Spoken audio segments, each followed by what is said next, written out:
Mark Sheffield, episode 22. We got a special guest, Jacob 22, baby. Berry. 22. Jacob. 22. This Double is deuce. a special episode, I think. A little bit of a cross promotion here on each other's podcasts. You've done it for a lot longer than we have, so we learn a lot and watch yours constantly. Thanks for jumping on our podcast, and appreciate you having us on your podcast. Looking forward to the conversation this morning, Jacob. Yeah, man. Thank you. It's going to be a fun one, and I appreciate you being on mine and me being on yours. And it's just, putting the good information out there in the world and hoping that we get some, good gold nuggets out there for the dealers that we both help. Yeah, that's right. Let's start the pod clock. Bam. Get it started.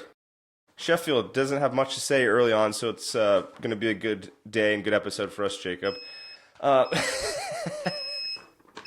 Sheffield, why don't you lead us off? What are we talking about today? Give us a Before we get rundown. started, so Jacob, you inherited your podcast from somebody else. Why don't you tell us about the origin story of iFixit podcast? It's Dealership Fix It, is correct? Dealership Fix It, yep. And that was... It's not all about you, Mark. It's not all about you fixing it, okay? No, I mean, I try, but there's only so much that we can do. So I think Brian Croft started yours off how long ago? Yeah. I think around 2019, 2020. And I actually talked to him the other day on the podcast, getting a little, catch up with him on what he's up to now. But yeah, I met with him.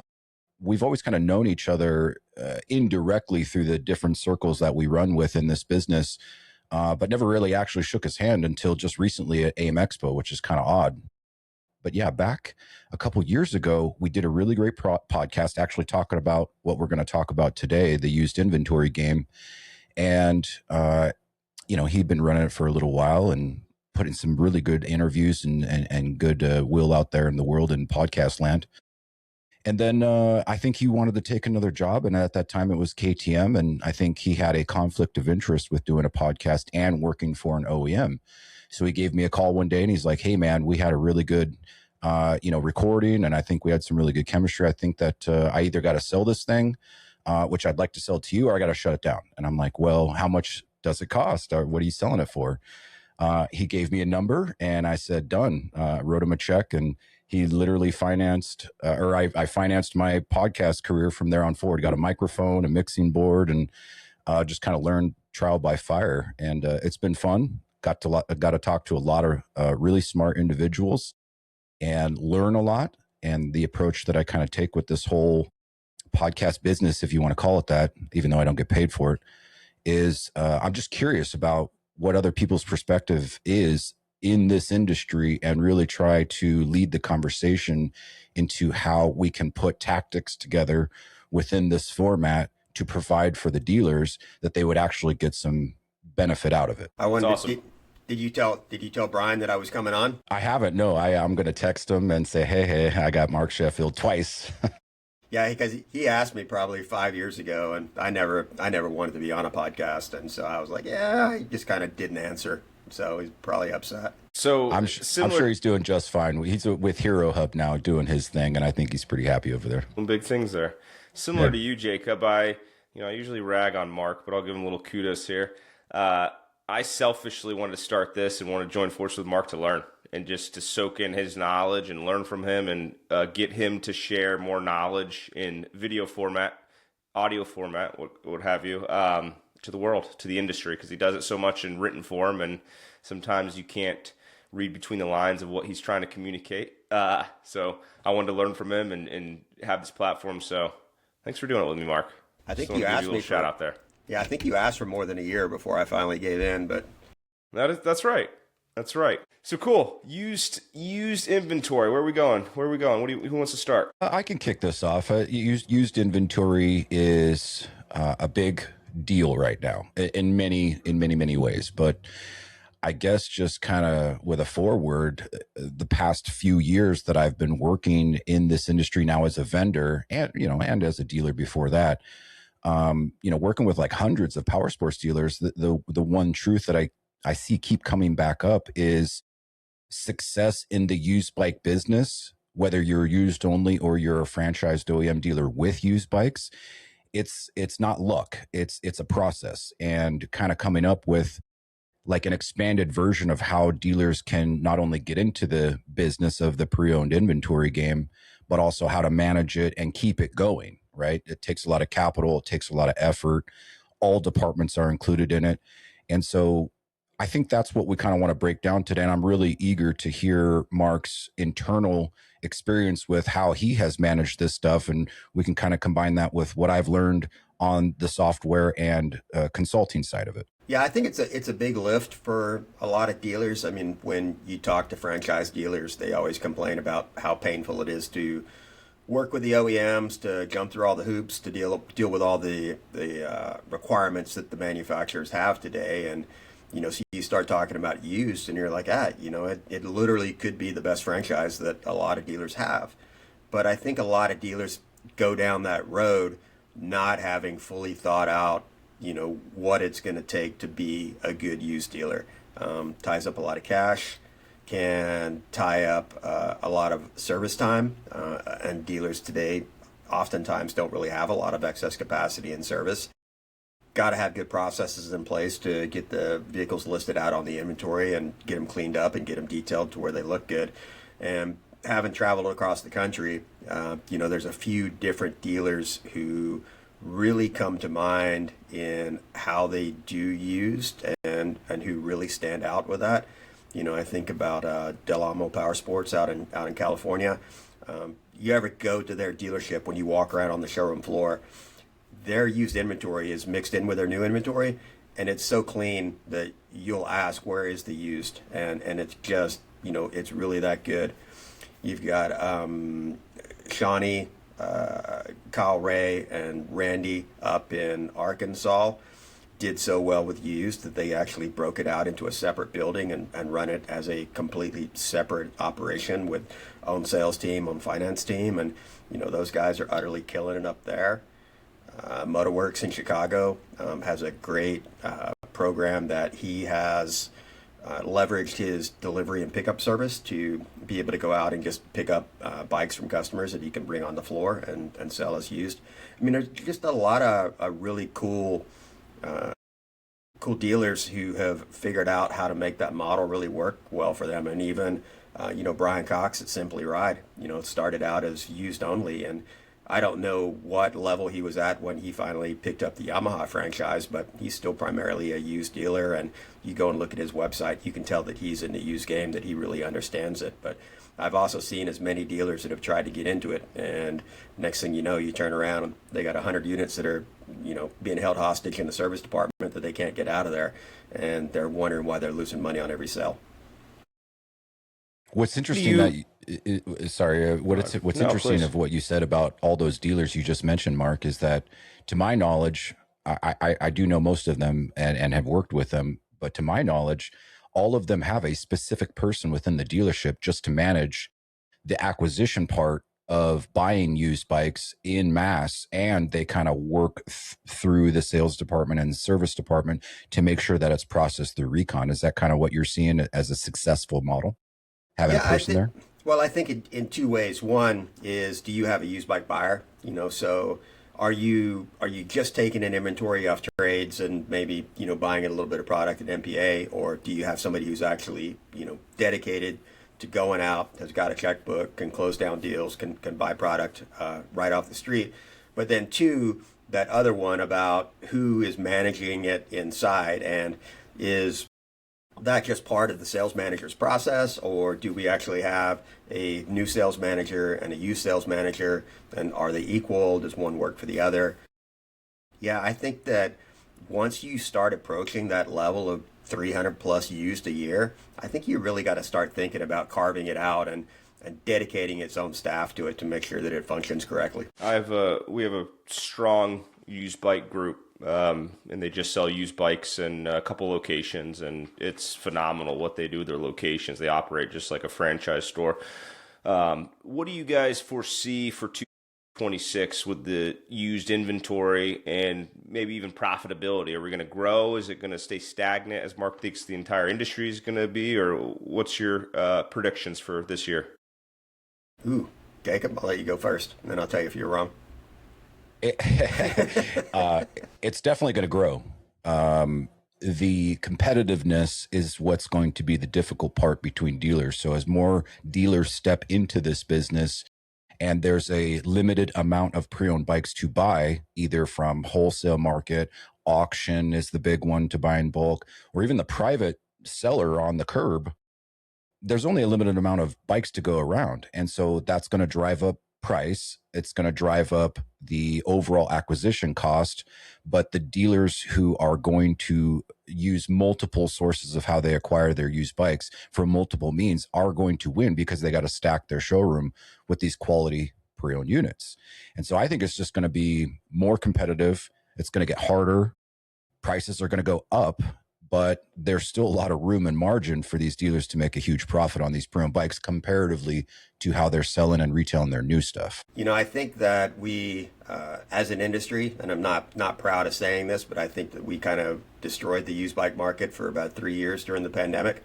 Everybody paid all the money, no discounts, got horrible customer service. As I've said, during the pandemic, we as an industry did a good job of taking a bunch of first-time buyers and making them last-time buyers. And, a lot of those people haven't been able to trade in those vehicles for the last 3 years because they were upside down. But a lot of them are getting kind of close to the into the payment periods. And I don't think a lot of those people are going to stay in the industry. So I think that there's going to be a lot of inventory that's available on the curb today. Maybe somebody is selling it on Facebook Marketplace or Craigslist or whatever the other avenues are that are out there today for a consumer to retail to another consumer.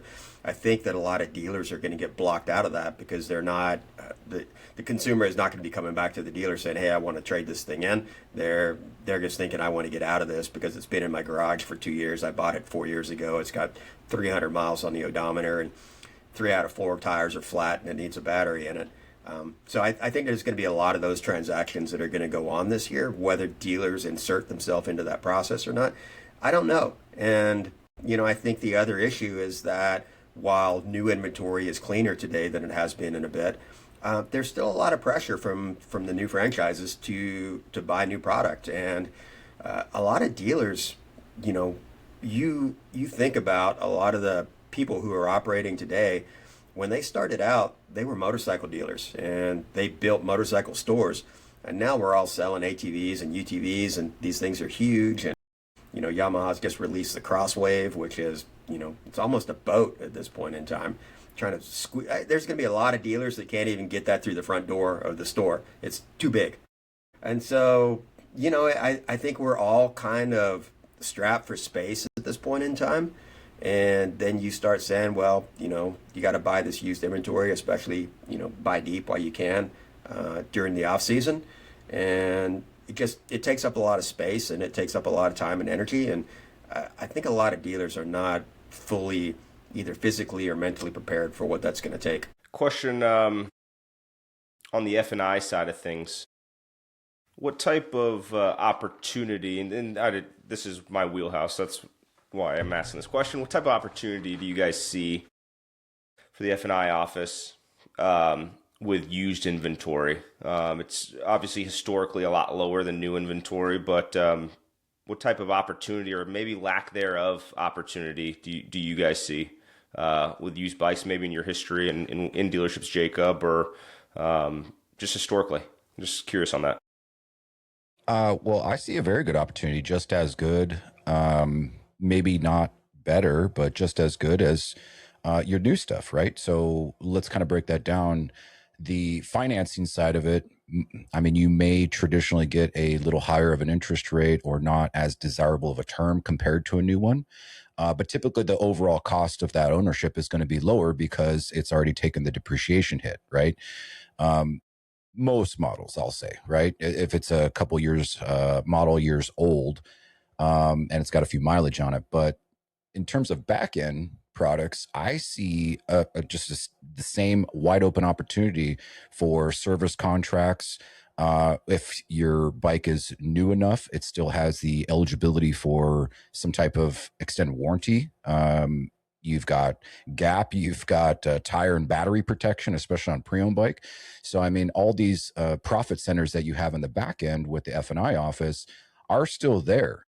But if you just compare the first line of the retail, which is how much margin am I making on it before the back end, I mean, your percentages are way higher. I mean, most of these dealers are doing 25, 30% margin as a minimum on pre-owned bikes, where they're lucky to get 5 to 10 on a new one, sometimes even 0 or at a loss where it's a dock only type profitability unit. That's the way I see it right now. What's the hidden benefit to being a used dealer that a lot of dealers overlook? In my opinion, it's variety for your customer, right? As a new franchise dealer, you're going to play that game with whichever OEM you have. And you are sometimes beholden to, like you said earlier, the product that they push on you. Sometimes you can negotiate out of some of that, non-desirable stuff, but most of the time you got to take what they're given. They have retail rewards programs. They have all sorts of things that you have to kind of focus on for that new stuff. When it comes to pre-owned, the benefit to the dealer is that you are beholden to nobody, right? If you can buy your product correctly and you can market it correctly and retail it correctly, the only person that you answer to is you and your team. And that is what usually leads to some of that, again, margin. I don't want to make this all about just the money side of it, but that's why a lot of dealers get into it, is because I go out and I proactively buy my bikes for whatever I can get them at. I turn them quickly in my service department. I retail them as fast as I can and I make money. And what you start to do methodically is, if you have a certain amount of cash and you turn that multiple times per year, you take $10,000 in capital that you would buy on one used bike and you turn that 4 times per year. I mean, that's when you start to build some real momentum, and then you multiply that over multiple bikes that you buy or multiple side-by-sides in the pre-owned department. And now you're starting to really make some money while the new inventory is still retailing maybe at the same pace. But to go back to your original question, what I want to emphasize is that if you're looking at, Delamo there, right, and he's got all of his pre-owned mixed in with his new, if a customer is considering one or the other and you have the options to give them, that just benefits the customer in my mind, because now they have multiple options to go with. The other one that I always talk to dealers about, and having had access to the Google Analytics accounts for a lot of dealers, the average dealer in the industry, somewhere between about 8 and 12% of their sales department revenues come out of used. But when you look at the analytics for their websites, a lot of times the small amount of used inventory that they've got is driving more than half of their sales leads, and half of their, or maybe not half their sales leads, but half of their sales visits. And, so you start thinking about not only having used inventory as a profit center, but also as a marketing medium, and being able to get those customers in the door. And a really good salesperson is going to have a pitch. When that customer is looking at that used bike and going, the tires probably only got 3,000 or 4,000 miles on them, or the tank's got a little dent in it, or I don't like the interest rate. Well, why don't you look at the new stuff over here? Because it's got a full factory warranty. It doesn't have a ding in the tank. And, you can get all these other things that go along with it, and we can get you a little bit better finance rate. So, I kind of see being able to utilize used as a marketing medium to get consumers in the door, and then just give them more options. So I think a lot of dealers overlook that. Smart. That's a great point. Very good. What do you think? Well, the pod clock has spoken, but what else we got to talk about? I'll ask one last thing. What do you two think the biggest mistake that dealers do when they buy used inventory? I'll go first.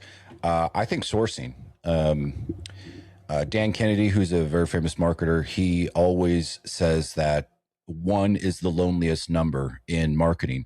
And so when you rely on only one source, let's just say your walk-in trade-in, you're going to kind of kneecap yourself, right? You're only relying on what's given to you by the customer that might be active in that buying cycle at that moment. So one of the things that I always try to promote is diversify with your used bike buyer or your sales management team, whatever your structure is in your dealership, to look for multiple ways on how to do that. And if I may, I've come up with 5 main ways that a dealer can go out today And if they wanted to try to source from these areas, they would probably do a pretty good job and acquire some better inventory. And All so the right, first one that I before always he talk does about, that, you'll need to Venmo yes, me $20. This next part is behind the paywall. That's Mark yes. J. Well, Sheffield at this is, Venmo.com. $20. I will Venmo you, Mark, but to everybody else that's listening, this is actually on a like a playbook that I wrote. It took me a few months to put together, and I've sent it to a couple of my close dealers and had them vet it, and they're like, "Yeah, this is pretty solid." So if anybody wants that, visit the website, or we can give them a link. But it lists all these things in here, and maybe the why behind it and how to approach it. But the first one is wholesale, right? And so when I talk about wholesale, this would be maybe a combination of automotive dealers, right? Because these units that we stuff them in, during COVID, and maybe they're a little upside down on, they don't want to get back in the market. They'll go and trade it in for a car or a truck, right? Because they need a new vehicle for the family. And so automotive dealers are always taking in motorcycles, maybe not as much as a power sports dealer, of course, but the occasional one is out there. And second to that, if you're a metric store and you have a friendly relationship with a Harley-Davidson location, they're not going to want to retail the Yamaha or the Honda they took in to retail one of their Harleys. So you can take all those metric trades from them, or even vice versa. If you're a metric store and you don't want a Harley-Davidson, trade in to keep and retail, you sell it to the Harley-Davidson dealer. So the wholesale kind of goes back and forth.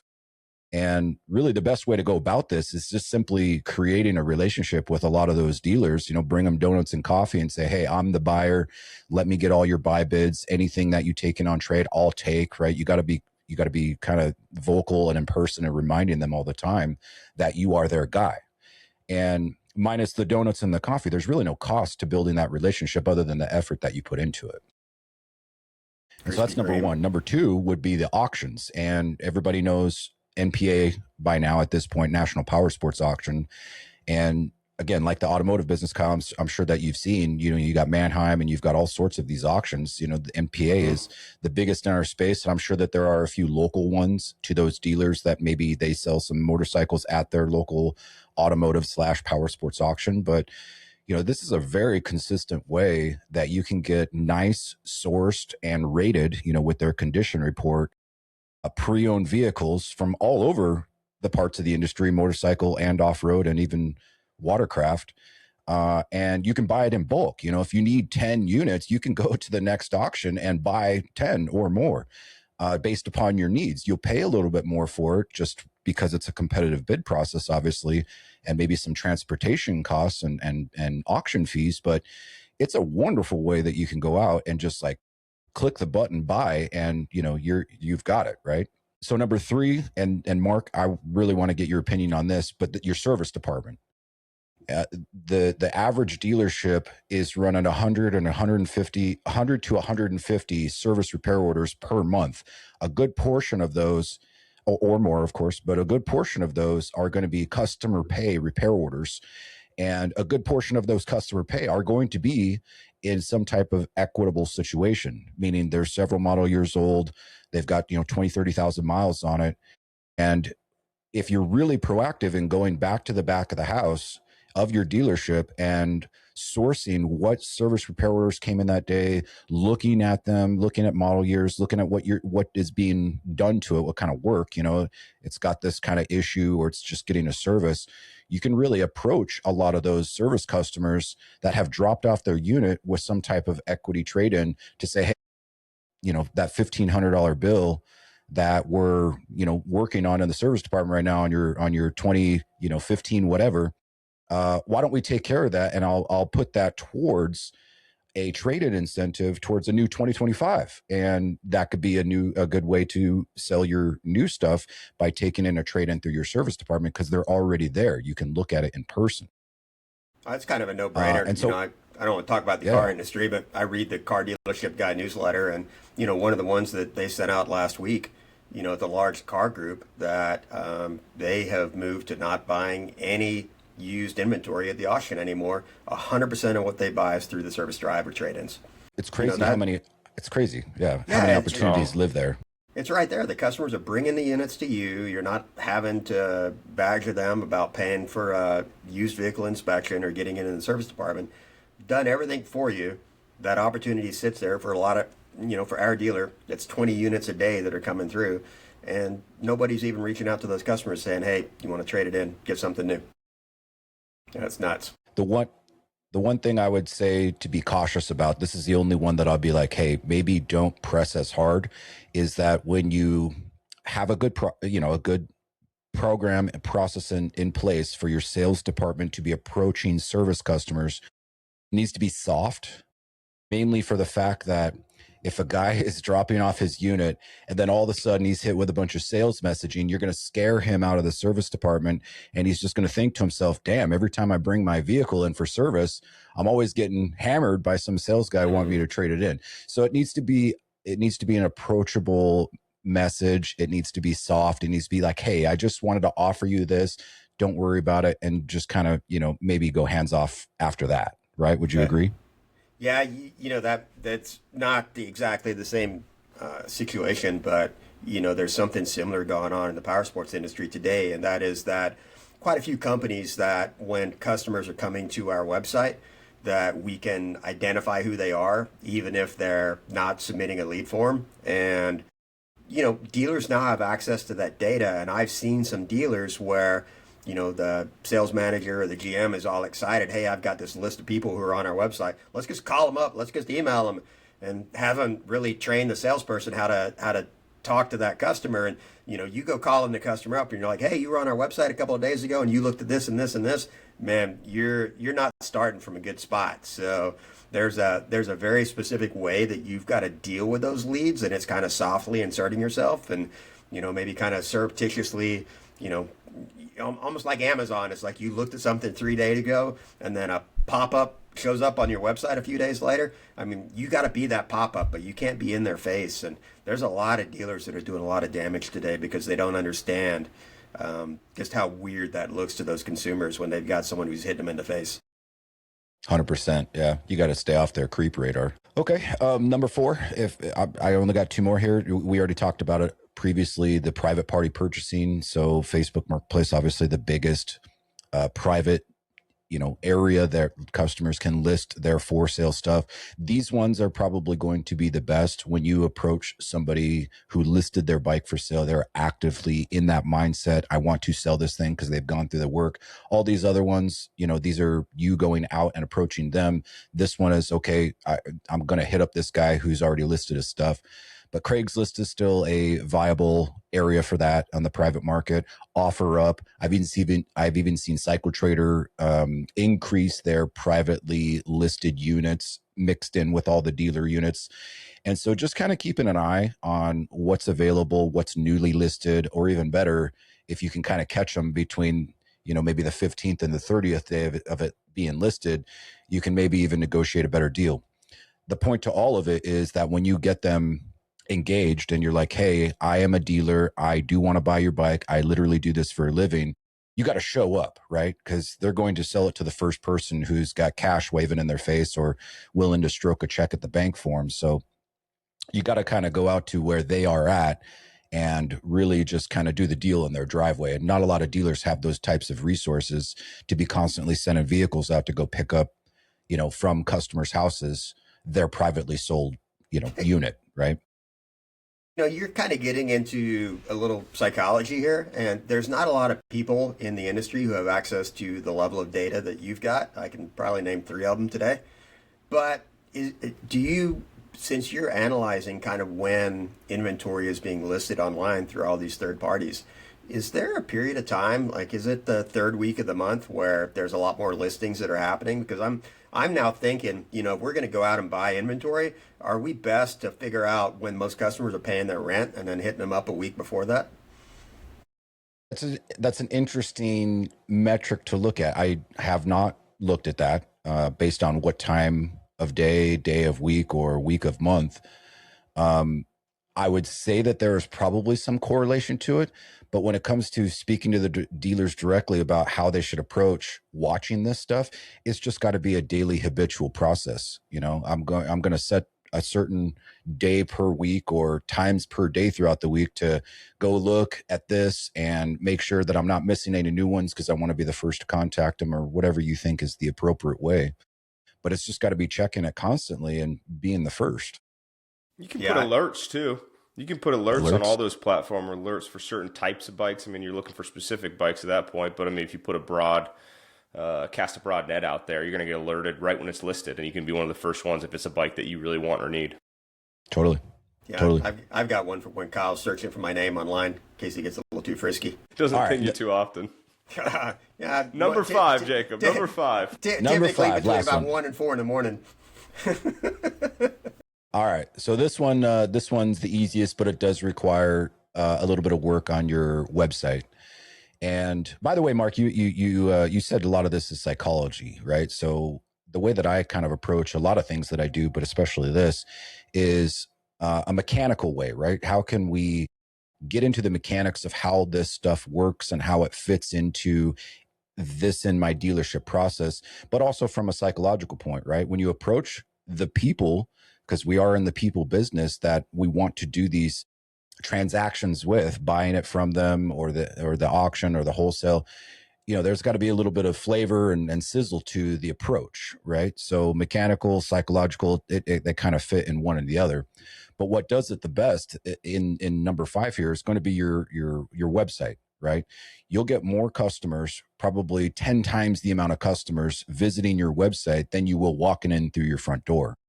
So this is the perfect place to not only advertise, market, message that you do take in trade-ins, but to have something there that's available to make it easy for them to submit that information.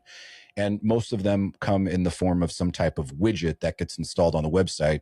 I love our website providers, but most of their standard forms are just that. They're just a standard form. Fill in, 20 pieces of information about you and your motorcycle, and it sends in a lead, and maybe one of my guys will get back to you, right? Is the typical. But with the little widgets that actually give a value, or they entice you to upload a VIN number or upload a couple pictures, that is probably the best way that you can source more eyeballs looking at your website. If they're in an active funnel, they're already searching you out, they're already landing on your website, and now they're faced with this engaging little pop-up or widget that says, hey, get a value now, or hey, get your trade in 60 seconds, something like that. And those, I'll just say as the back end of it, when the lead is generated, you cannot treat those like a normal lead, right? And so back to the psychology part is that when you're talking about intent, this is much different from a get quote request, or this is much different from fill out a finance application. This is much different from calculate your payment, right? This is a customer who's getting a trade-in value. And the worst thing that you can do as a salesperson answering that lead is ask them, well, what kind of vehicle are you interested in, right? No, it needs to be, oh, I see that you put in a 2015 Polaris RZR that you have. It looks beautiful. Let's talk a little bit about it. How many miles? What accessories have you done to it? What kind of condition is it in? And then you try to get that person in for some type of professional appraisal. So it's all in the handling part of it as well. Yeah, we're really good in this industry about destroying credibility up front with the customer. Absolutely. I went off the other day on the garage cast, and somebody's probably going to say that I popped a rivet, but just kind of talking about customer asked 2 or 3 questions in their initial response, and what do? We just work hard to ignore those, and you just kind of start with not your left foot or your back foot backwards, but both feet backwards, falling down. Yeah, it's crazy. It's crazy just reading the lead or even looking at the source of how it came to you, because the average dealer is going to get several different sourced types of leads from their website, from third parties, from stuff like a trade widget. And so just kind of understanding why the customer clicked on that particular button over all the rest of them, and they filled in that form for that intentional reason, will help you along the sales process a little bit better when you're initially contacting them by phone or email. That's great. So if a dealer doesn't have a good used inventory department, hit Jacob up. That's an awesome playbook. I'd love to see it myself, Jacob. Dig in a little bit more. Those are 5 great steps, though. And I think what I hear all the time is dealers are frustrated with their used inventory. And usually it's because they don't have a dedicated department or a dedicated guy or a couple guys and gals to take ownership and take control of that department. And those are 5 great ways to start initiating today and start going out there and finding the inventory that you need rather than just sitting there and waiting for it to fall into your lap. So it's awesome. Thanks for sharing that. And Mark, this is a question for you. So I just kind of went over the multiple ways that you can buy the used bikes, right? That's kind of step one, is I got to acquire them. That in and of itself is a pretty, monumental job if you're using all the sources and you're spending the money and you're getting them to the store. Step two would be the recon process. And I know this is where you like to live, in the fixed ops side. How can a dealer best position their service department to not stop the work on all the other things that they're doing, but to include now this new stream of bikes consistently from the used bike department that have to get reconned and frontline ready? 3 things here. So one, I think that there's a point, again, probably around that 300 units a year, where you really need to have a dedicated person who does used. And if your service department has got 3 masters, you've got customers who are coming through the door, you've got the sales department trying to get new units built, and now you've got this new stream of used that needs to be worked through and reconned, then that used is probably going to get put to the end of the line. So I think that one is having that used dedicated employee who's processing that inventory. The second one is you need to adopt an accounting term when it comes to used, and it's last in, first out. So the problem that a lot of dealers have is that they're taking in used constantly, but the salespeople see something cool and new that comes into the service department, and so they're like, I got to get that one out quick because I got somebody who's looking for that, and so they're pre-selling that inventory. And what happens is that older stuff that's not as wanted just stays at the back of the line. It keeps getting pushed back and it gets pushed back, and at some point in time it's 9 months old because all the cool stuff has been done, and now that unit's worth way less than what you paid for it. You're never going to get your money back out of it. So I think you got to have a firm process in place to where if we bought it, it goes into queue, and that's the order in which it gets done, and we're just not going to deviate from that. And I mean, we've had to tell our salespeople at our store, I know that what used inventory is coming in. You don't talk to anybody about it. You don't take any customers back there to look at it and say, hey, I'll let you know when this is ready. That unit's ready when it comes out of the service department. And then I think the other one is just spending the time to detail it and make it look really good and clean. And, I think I've never seen a dealership do it better than Del Amo. Go step through their store, and I'm sure they're still doing that same thing. But, the difference between just really, really detailing that used inventory and making it look good could be another 5 to 10 points on the deal. I mean, it's a significant difference. Yeah, that's a really great point. So create kind of like a priority workflow for the pre-owned department. What is your opinion about the service labor rate because ultimately this is the sales department getting charged for these used bike recons through the service department? Do they pay full rip, or is there a discount? No, there shouldn't be any discount because, ultimately if the customer was going to keep that bike before they sold it, they were going to have to get it fixed. They were going to have to get that work done. They weren't going to get any discount on that. So you just need to make sure that you understand that you've got a process. When we're going to buy something, a technician has looked at it and said, hey, it's going to be $1,000 to fix it, whether the customer does it or whether the sales department does it. And now we're going to reduce what we pay for that bike by $1,000. So, and again, when you start discounting between departments, all you're doing at that point in time, that discount is not money that the sales department saves. That money is a discount that is given to the customer. And so you're just taking profitability out of the dealership, and you're giving the customer a better deal. The sales department's not making any more money. And then at the end of the year, you're asking yourselves a question about, why can't we hire good technicians? Why can't we hire good parts people? We're not making any money in those departments, so we can't give those guys raises. Well, if you keep giving discounts to the sales department, you're not going to be able to afford to hire good people. I agree. Any full discount price. Any discount between departments is a discount that's being given to the customer. It's just a gift to the customer, and it's not good for the dealership. Yeah, full price on everything, and then what that eventually turns into is the sales department becoming the service department's best customer, because they've got a steady stream of used bikes coming in. They pay full price. They should get some type of prioritization, right? Yeah, I think that's the other one too. I was just going to say it's the other one too, is that if the service department is constantly giving the sales department a discount on the work that they're doing, and they don't have enough technicians to get all the work done anyway, why the hell is the service manager going to focus on getting those used units done when they're the lowest profitability that he's going to work on that day? Great point. Great point. You mentioned P&A. What do you think about parts departments maybe pre-stocking some of this, these essential parts? Like, you're going to be going through a whole bunch of used bikes.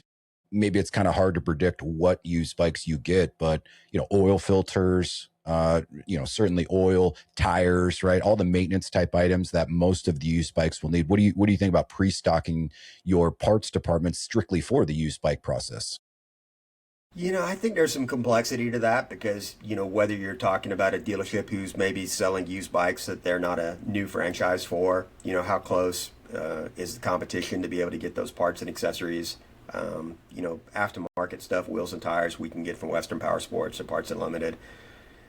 There probably needs to be some triage process where somebody's looking at those used bikes before they get onto the schedule. And if there's kind of some direct, we know we're going to have to do this, getting somebody in parts to look those items up and maybe get them coming. But I don't know. I think that one's a little bit tougher to answer on a global scale. Yeah. Good. What else, guys? Any final Markisms? I got to coin a phrase for Jacob. What's any that? Markisms? Just a final thought from Mark. I call it a Markism. Hot take. Hot take. Any hot takes, Jacob? Well, on inventory? Let's go through the rest of the process here, right? So we talked about buying them. We talked about reconditioning them through service. Let's assume that that's a quick turnaround. You've got your process well oiled and services cranking out, these nice detailed used bikes to the front line. Let's talk about merchandising. And this kind of goes to what the conversation Mark and I had the other day about making sure that it's online with good pictures, good descriptions, the mileage is present, the VIN is there, and you are representing on your dealer website the best possible used bike listing that you can, so that the entire world can see it from that point, right? Because if it's not visible, you can't sell it, right? So what do you think about that, Marco? What would you say is the best way from serviced to frontline?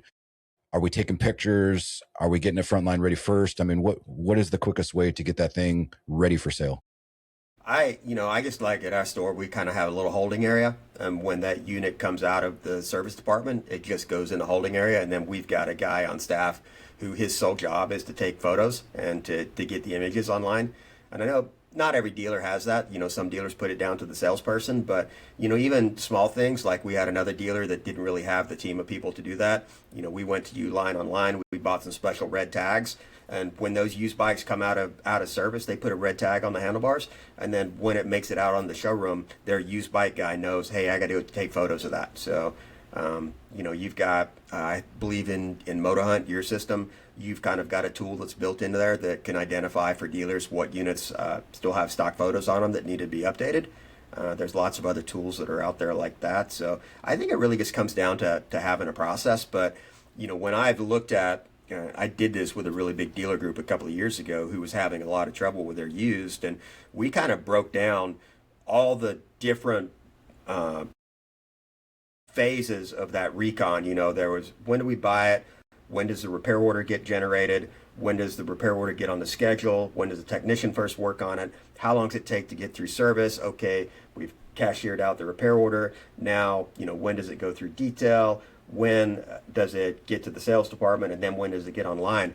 And, this 9-unit or 9-location operation, when we did that, what we found out was that at almost every store, they had 1 or 2 problem areas that they needed to fix because they didn't have a unified process.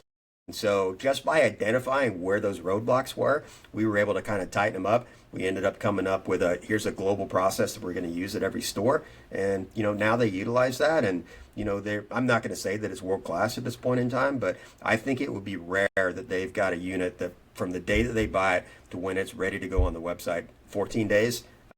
I think outside of that would be they're waiting on a back order part, or they've got some kind of a recall situation that they're having to deal with, but they're very consistent with that. And then I've got another dealer group that I'm working with right now, 4 locations, and we're deep into discussions about, okay, we're just going to have a recon center that we're going to put together. So instead of having 4 stores that all kind of have their jumbled operations, we're going to have all the used inventory when it's bought. It's going to go into the recon center.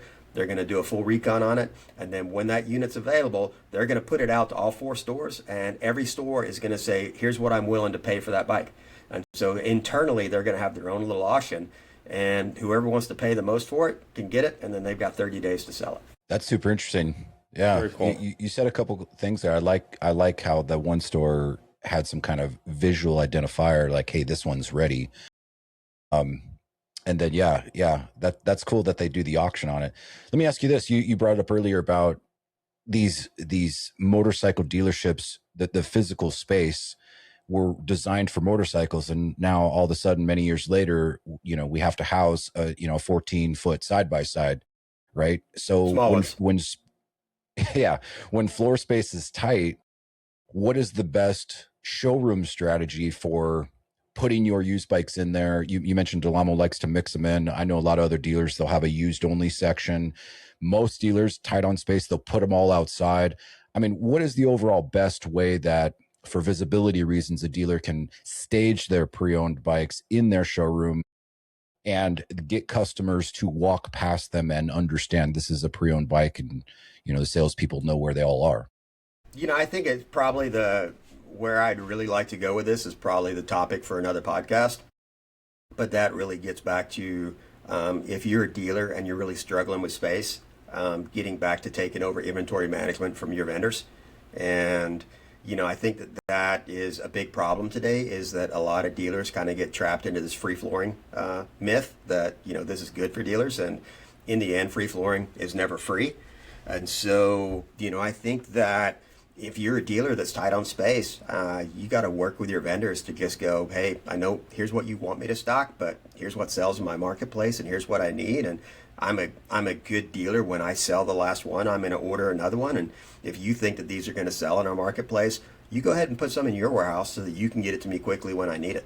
And I think that we've got to put a little bit of that weight back on the manufacturers. I mean, prior to the Great Recession of 08 and 09, almost every manufacturer in the industry had a large warehouse that they had a bunch of product in. And the recession came along, and it took them 2 years to clear those out. And they all collectively made a decision after that recession and said, we're not going to have warehouses anymore. We are, but they're going to be the dealers. And so we're going to trick the dealers into taking all this inventory by offering them extra free flooring.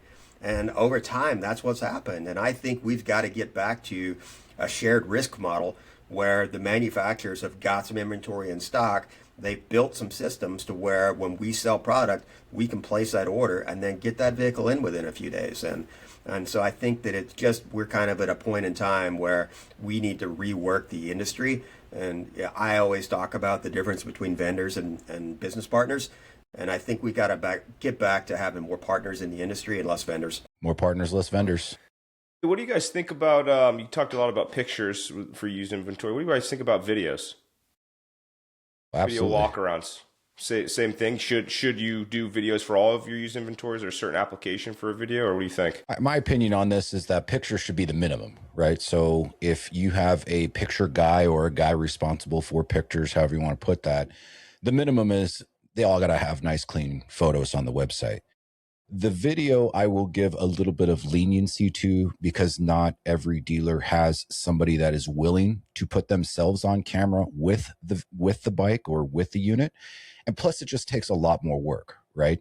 You have to take the time to, maybe have a little list or bullet points of what you want to say about it, unless you're a really good salesman and you can come off, right off the cuff with it.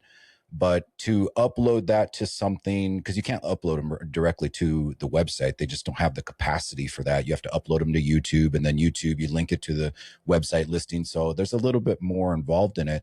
But if you're able, you're going to win. Yeah. I mean, video is what is crushing it right now with anything in the world, not just our space. But if you've got a video component, much like what we're doing here, people consume that way more than they'll read something or look at pictures.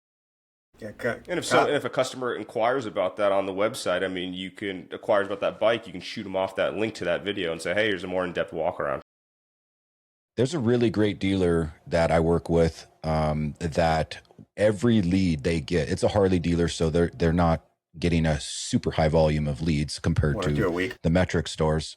Yeah, they're getting several per week, so they have a little bit more time to do this. But every lead that they get, new or pre-owned, it doesn't matter. The person that gets that lead assigned to them, they're required to go out to the bike and by name shoot a video to that person, and it would be like, hey Kyle, here's that bike right behind me that you just inquired on. It's super clean. It's got this, it's got that. I'm looking forward to working with you soon. By the way, we got finance promos, and I didn't see if you had anything to trade in. Let me know. And they'll text or email that to them. And that right there is getting a very high engagement rate and a big conversion rate too. That's massive conversion. I fully agree with that, but there is kind of a middle ground that maybe kind of fills that hole. What do you think about the 360 integrations? Being able to take eight shots and then have the customer be able to do the little walk around. I mean, it's not a video, but it's not photos. It's somewhere in between. Yeah. There's a couple of those programs out there. Yeah, those are great too. You know, people engage with those a lot. The analytics tell us that they're looking at them and interacting with spinning around the bike. Yeah. So that would be a great middle ground. The example I gave of the dealer, I mean, that's the total extreme, right? That's going the extra effort and maximizing every lead for that opportunity with that video. But yeah, anything that you can do on it that is static on the website that can apply to anybody, that would be a great middle ground. Why do you think we have so much pushback? Because I mean, even at our dealership, I mean, we've signed up for the Lightspeed technician videos. They can utilize that. You know, we've given them the tools for the salespeople to take videos, and I've sent them 400 different newsletters that talk about freaking what the lift is on, you know, customers who reply to, you know, those videos. I mean, it's not. You're not going from 10% of people responding to leads. You're going to 50 or 60 or 70% responding to that personalized video. And I just can't get them to do it. I mean, and, you know, I'm not at the point that I'm ready to start firing people or kicking them off the ship, you know, making them walk the plank. But you know, it's at some point in time, you know, there's going to be a point in time where my competitors start utilizing all this, and then if we haven't organically decided to adopt it, then we are going to adopt it, whether it's with the current team of people that we've got or whether with a new team of people. It's change. Everyone hates change, like everything else. I think you give a new salesperson or a salesman, saleswoman that directive, Mark, and tell them that's what we do, and here's the process. They're going to do it, and they're going to love it, and they're going to know no difference. Someone that's been doing it for years just doesn't want to do it. It's just change. It's just something different. That's what I personally think. I see it all the time in every application of what I do as well. Have been so accustomed to doing things a certain way, and they just don't want to do it for no good reason, I think personally. But if, once again, start with your new people, start them doing it, they'll do it every single time, and they'll probably love it, like you said, because they're going to see more conversions, they're going to see more leads, and they're like, this is awesome. I love that we do it this way. Just my 2 cents on that. I think it's more of the psychological reason that people don't want to look dumb, right? When you put a person on camera, they lock up, right? And they're like, oh, I don't know what to say. But yet they sell vehicles in the sales department every single day. It should be something that comes natural. But the second you put an iPhone in front of them, they kind of just, their mind melts, right? I'm sure I've said several dumb things just on this recording here, but what got me over that hump was like, hey, you know what? I'm going to say what I'm going to say. I know, Mark, you feel the same way. You're going to say what you're going to say, and Kyle, right? And hopefully it comes out semi-intelligent that someone would get some value out of it. But for the average person that you just stick a camera in their face and say, let me see a walk around on this vehicle here. It's just that, I don't want to sound dumb, so I'm not going to do it. You know, Kyle has kind of embraced that looking dumb. I think he even likes it now. But yeah, I guess relentless opportunities to talk about that. But you know, I always I disagree, by the way. Thank you, Jacob. We'll cut that middle section out there. That other guy in post production. You know, but I always go back to you know, my military service was definitely a shaped everything that I've done to this day. You know, one of the things that I've written articles and talked about this many times, but training. And, you know, it's just like, you know, you say you're uncomfortable doing these videos. I'm still uncomfortable doing these podcasts, but they're getting easier now that we're, you know, 30 in or 40 in or whatever it is at this point in time. 22.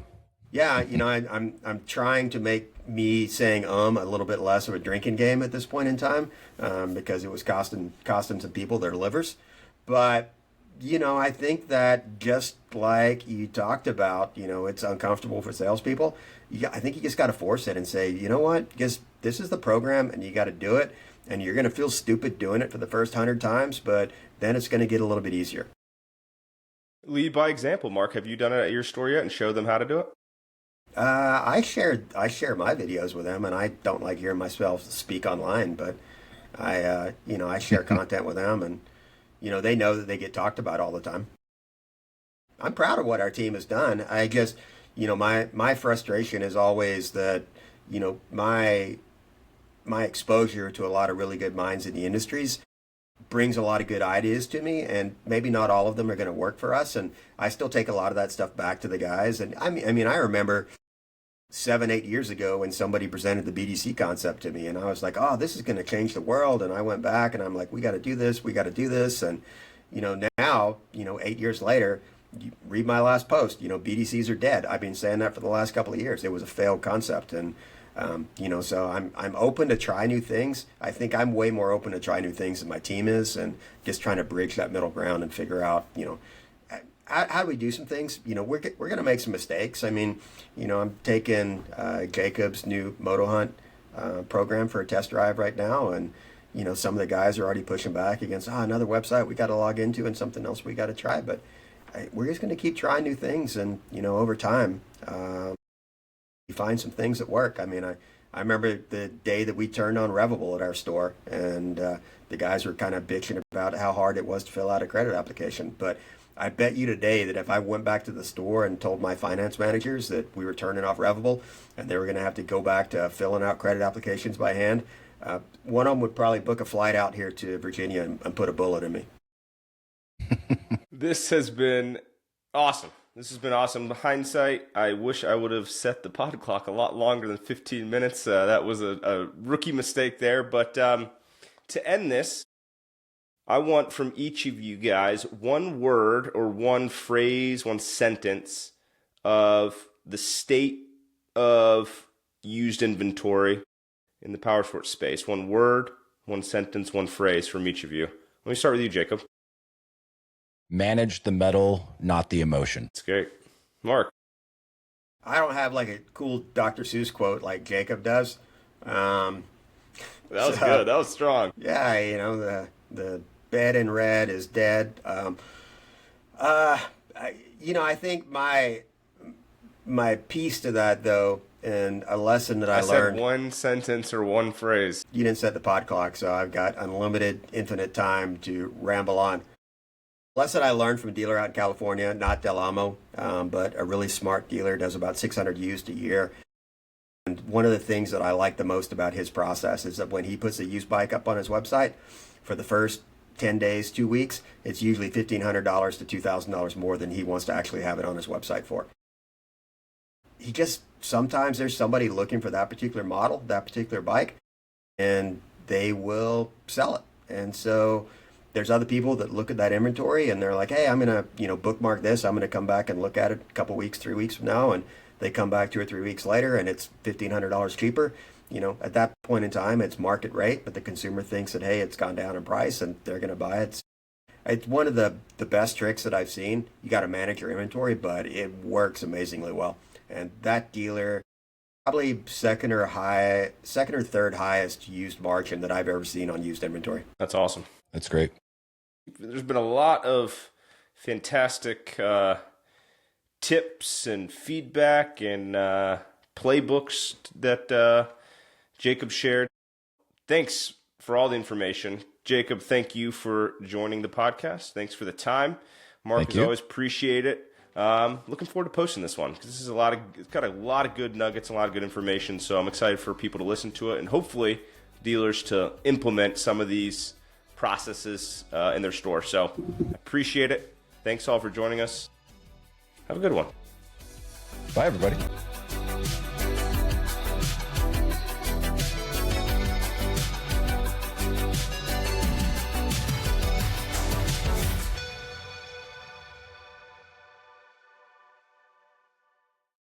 Dealers, get ready to accelerate your sales with Moto Hunt Marketplace.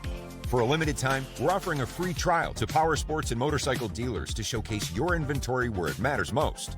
Moto Hunt isn't just a platform. With our unparalleled Google-esque search technology, your listings climb to the top of page results, capturing the attention of motivated buyers without the need for a bidding war. We'll send direct, qualified leads straight to your CRM or inbox. Get more visibility on your in-stock units, and convert more sales is what Moto Hunt Marketplace offers. Your inventory deserves the spotlight, and with Moto Hunt, that's exactly where it'll be. Sign up today for free. Visit dealers.motohunt.com/free. That's dealers.motohunt.com/free. That's FREE to claim your free trial today.